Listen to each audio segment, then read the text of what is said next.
গাধাকে সৃষ্টি করার পর তাকে বলা হলো সকাল থেকে সন্ধ্যা পর্যন্ত তাকে ক্লান্তিহীন পরিশ্রম করতে হবে, সারা জীবন তাকে পিঠে ভারী বোঝা বইতে হবে, খেতে পাবে শুধু ঘাস, আর তার মাথায় কোনো বুদ্ধি থাকবে না।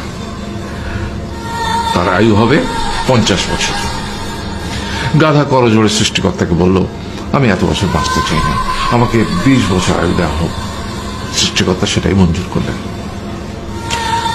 কুকুরকে যখন সৃষ্টি করা হলো তখন তাকে বলা হলো যে সে হবে মানুষের সবচেয়ে বড় বন্ধু, কিন্তু সে খাবে মানুষের উচ্ছিষ্ট, এবং তার আয়ু হবে 30 বছর।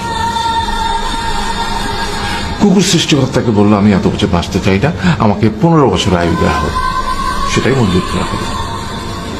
এরপর বানরকে বলা হলো, তুমি শুধু গাছের এ ডাল থেকে ও ডালে ঝুল খাবে এবং নানান রকম ফন্দি ফিকির করে মানুষকে আনন্দ দিবে, তোমার আয়ু হবে 20 বছর। বানর বলল, আমি 20 বছর বাঁচতে চাই না, আমাকে 10 বছর দেওয়া হোক। সেটাই মঞ্জুর করা হলো। এবার এলো পুরুষ মানুষের পালা। তাকে বলা হলো যে তুমি হলে প্রাণীকুলের মধ্যে সবচেয়ে বিচক্ষণ এবং বুদ্ধিমান, সেই জন্য তোমাকে প্রাণীদের শিরোমণি করা হলো এবং তোমার আয়ু হবে 20 বছর।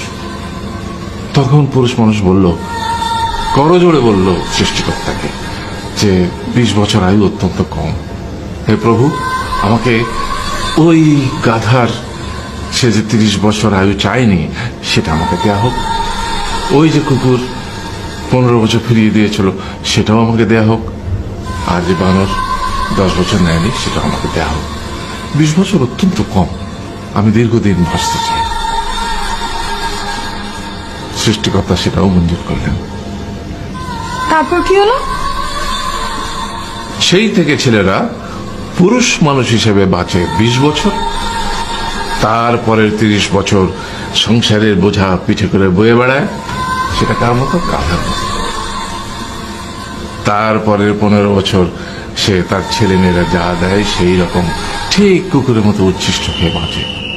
আর তারপরে বৃদ্ধ বয়সে ঠিক বানরের মতো, যেমন গাছের এ ডাল থেকে ও ডাল ঝুল খায় বানর, তেমনি এই ছেলের বাড়ি থেকে ওই ছেলের বাড়ি, আর নানান রকম ফন্দি বিক্রি করে তার নাতি নাতনিদের আনন্দ দেওয়ার চেষ্টা করে।